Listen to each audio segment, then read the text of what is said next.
And this is the Mercedes-Benz Rangers postgame show on a final regular season night where once again the road was paved with best intentions and maximum points. 4-0 Rangers over the Columbus Blue Jackets inside our Delta MSG studios. John Giannone, Steve Valiquette. You know, when we talked at the beginning of the night, you had asked for certain things. One was the focus, one was the quick movement with legs and puck, and then another was stout defensively, and we got it all. Yeah, the defensive play really is what drove the offense. And I think that when you're getting into playoff hockey, you see that most of the goals that you're going to have the ability to break down another team's defense comes from quick transition. And oftentimes it's at the offensive blue line. 3 of the 4 goals for the Rangers tonight, they all had a same look, a same theme. The Rangers had 3 giveaways in this game. That's it. Lowest of the season, 3 giveaways. So that shows you that they managed the puck well. They made the right decisions in the right area of the ice. This one's going to make the coach happy. He knows it's not an easy game to play against a team that isn't trying to win the hockey games.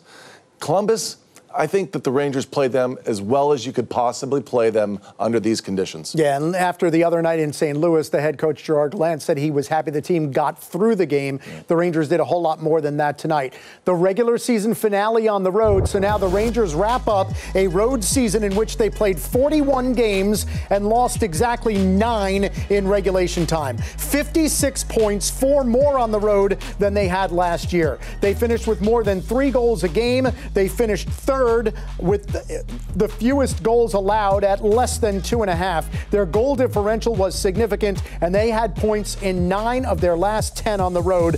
Pocket all of that for the second season that begins in a little more than a week and a half or so, because the Rangers have proven throughout this season what they could do away from Madison Square Garden. They don't know yet where they're going to start the playoffs. A whole lot still has to happen. But what they know on this night was that it took them only 10 minutes to take the lead. And it came from the fourth line, and it came from Jimmy Vesey playing in career game number 501. It'll be interesting when we get through to really looking closely at the matchups in the playoffs and who this fourth line matches up against from the opposition.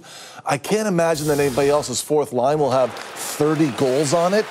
I think the type of goals they're scoring are just ones that you know they can repeat because of the responsibility that Gaudreau has as soon as the puck gets over that offensive blue line.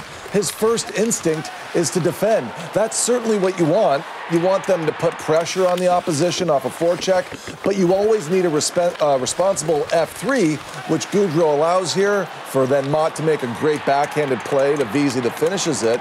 But, you know, what I see there is something that's constantly in their DNA. It's repeatable. It's the way they want to play. They're going to wear down the other team during a playoff series. They're going to wear them down, but they're not just out there wasting minutes because they can contribute offensively. That's a great game for them. Yeah, and then right after, probably a minute 41 after Jimmy Vesey scored, Chris Kreider scored. That made it 2-0. It stayed that way into the third period. And then 5 minutes into the third, Nico Mikkola scored his first goal as a New York Ranger. He scored his first goal in 15 months, dating back to January of 2022. It was his first goal in 110 games. It gave the Rangers a 3-0 lead.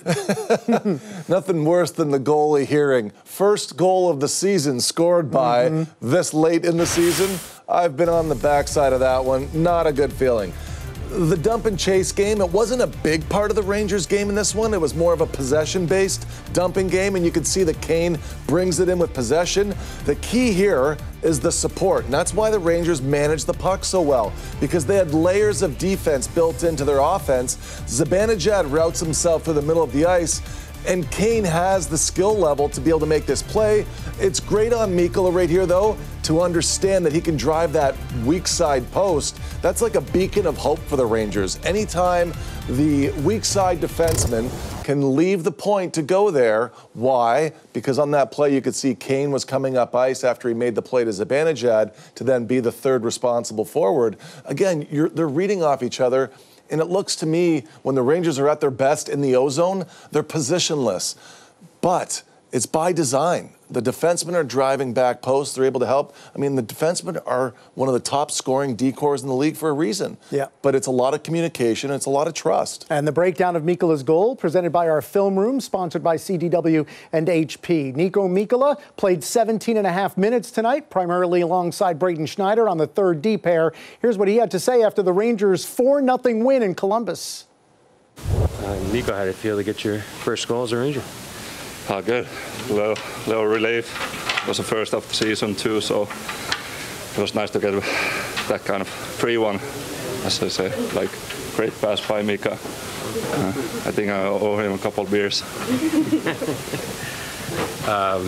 For this road trip, 2 wins as you pretty much locked in place, but you're building on getting ready for the playoffs.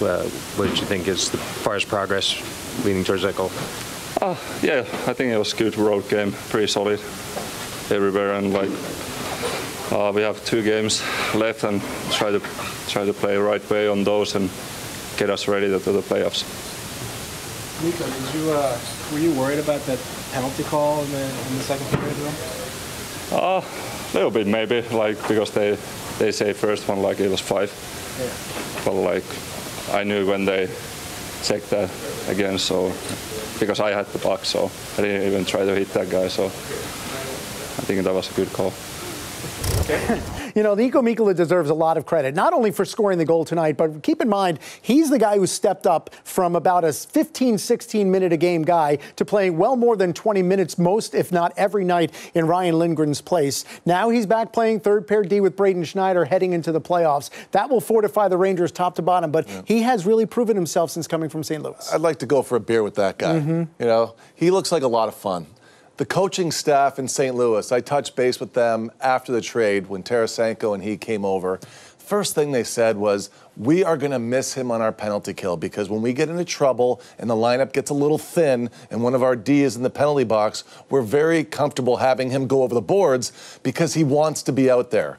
That's the most important aspect of anybody on your penalty kill. They have to want to do it. He will eat pucks. He's going to block. He's a big body. He's going to do whatever it takes to win. He's a playoff type performer. And because he's a big body, he's going to take away a lot of space. And that's important in the playoffs. He's not going to back down from anybody. One of the coaches said he is nails. So I think the best is yet to come for him because he's of that. And I think he's going to play a great playoff round. And that's going to be exciting for us. Had a real strong night, part of a 4-0 Rangers win. Mika Zibanejad had 2 assists on the night. He now has 50 on the season, 89 points as well. Here's what Mika Zibanejad had to say after the win. This point in the season is a win like that, just a good feel-good win.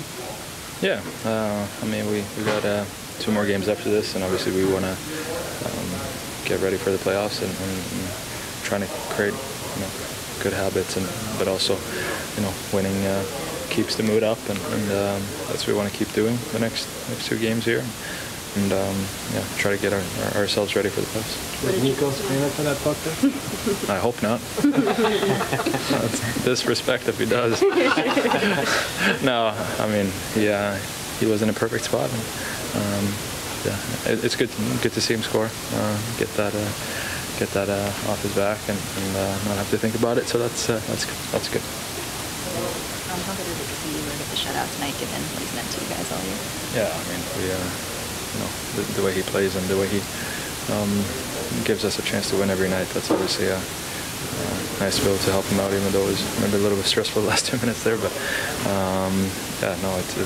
it's always fun for him to get the shutout and for us to be able to help him with that.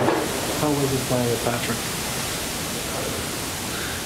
I told he gave us a couple of games. He gave us 1 game. I don't know. It looked pretty good from where I sat. Yeah, no, I think I've been saying that. I mean, you guys have been saying that all year. Every time you get a new lineman, you need some time, and sometimes it takes a little bit longer. Sometimes it goes a little faster, and obviously felt pretty good as a line with Kreitz as well. Try to build off of this and get better.